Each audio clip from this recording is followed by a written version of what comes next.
Labas. Labas. Kaip sekasi? Gerai sekasi. Kaip tau sekasi? Ačiū, gerai. Šiandien užduosiu Jums daug klausimų, kurie man yra įdomu. Vienas iš jų, koks muzika Jums patinka? Kokia muzika man patinka? Man patinka įvairi muzika. Mhm. Nuo klasikos iki roko. O kaip sekasi mokykloje? Geras klausimas.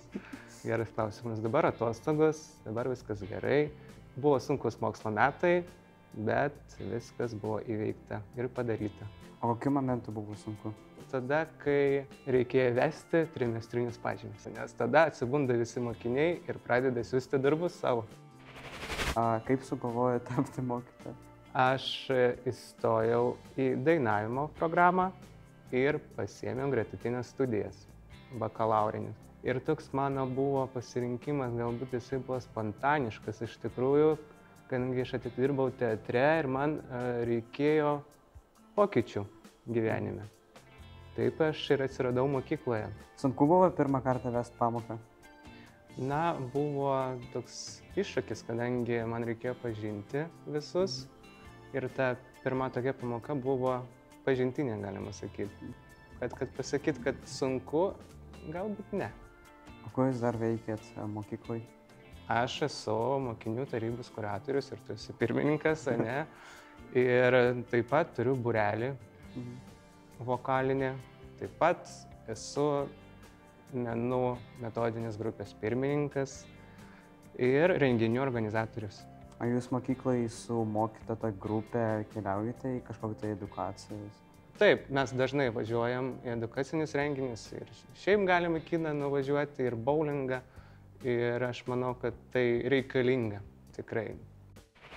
Koks Jūs buvo mokinys, kai mano metai 14? Tavo metuose tai aš buvau labai ramus vaikas, galima sakyti. Tai mūsų temperamentas, galima sakyti, labai panašus. Bet praėjus kažkiek dar 2 metai praėjo ir pradėjau išdykauti labai.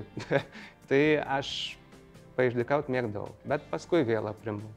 Koks momentas gyvenime Jums yra labai toks fainas? Fainiausias momentas buvo koncertuoti Vokietijai. Tada mes dainavom Britain Requiem, buvo keli chorai ir čia buvo labai didelis įspūdis. Man didelį įspūdį tikrai paliko tas bendras koncertas. Ko Jūs darot savaitgalis, kai išeinate iš mokyklos? Už mokyklos ribų aš esu paprastas žmogus.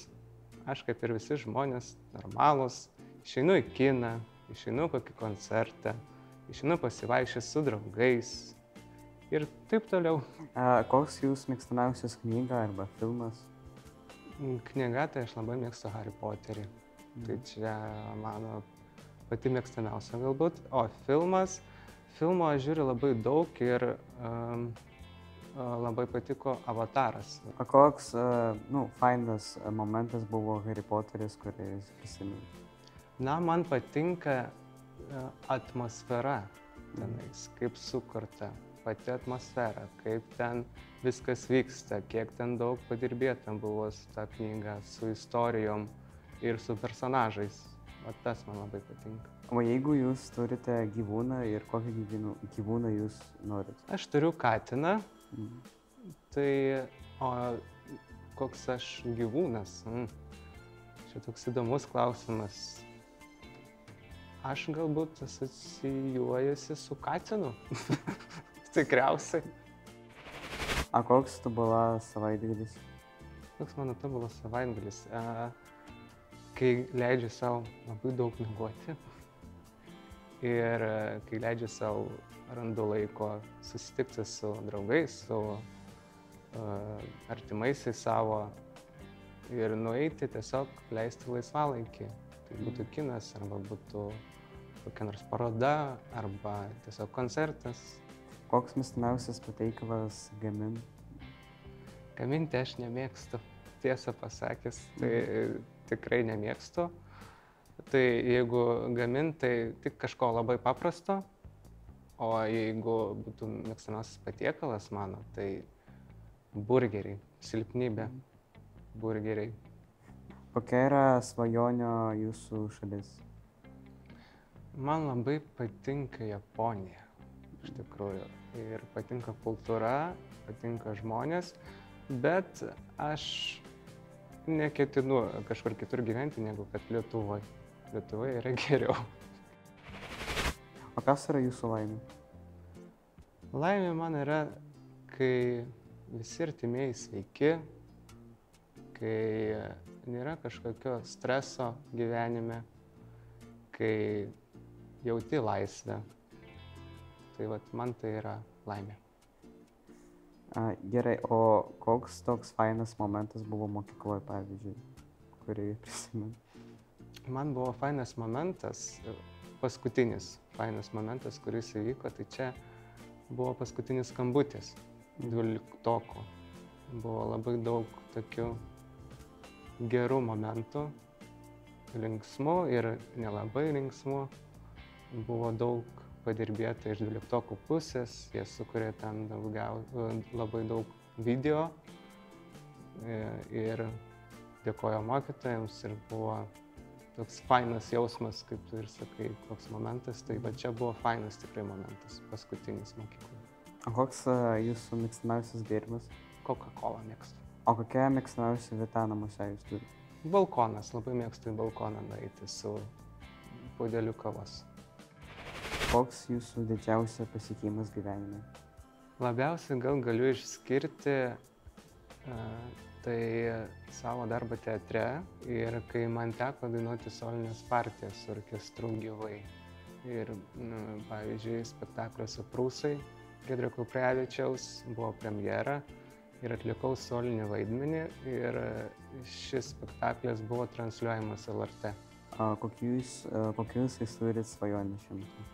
Šiuo metu būtent, tai norėčiau išvykti į Japoniją atostogų.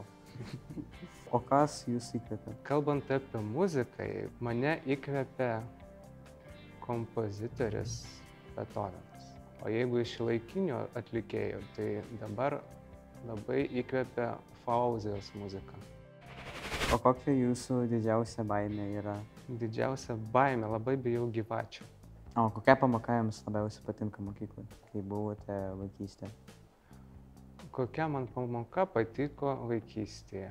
Labiausiai aš atsimenu muzikos pamoką. Kažkodėl muziką ir atsimenu, nes man labai patikdavo dainuoti, o per muzikos pamoką tikrai daug dainavom ir labiausiai laukiu tikrai muzikos. Koks mėgstamiausias yra laikas? Metų laikas mėgstamiausias, aišku, kad vasara. Nes vasara atostogos. Ko svajojate būti vaikystėje? Norėjau net ir parduotuvėje dirbti, kai buvau mažas. Paskui norėjau būti žurnalistu, o paskui norėjau būti ir advokatu. Paskui norėjau būti dainininku. Ir ties to ir baigėsi tas mano pasirinkimas - dainininkas. Ir pasiėmiau pedagogiką, nes pedagogika irgi man buvo įdomu. O kaip jūs atsipalaiduojat? Dažniausiai tai būna toks paprastas vakaras, tai yra filmas, tiesiog guli žiūri filmą, tarkim, kai labai pavargai. O jeigu yra jėgų, tai aišku, išeinu į miestą pasivaikščioti su draugais. Labai patinka. Ačiū Jums labai už sakymus. Prašau, buvo malonu.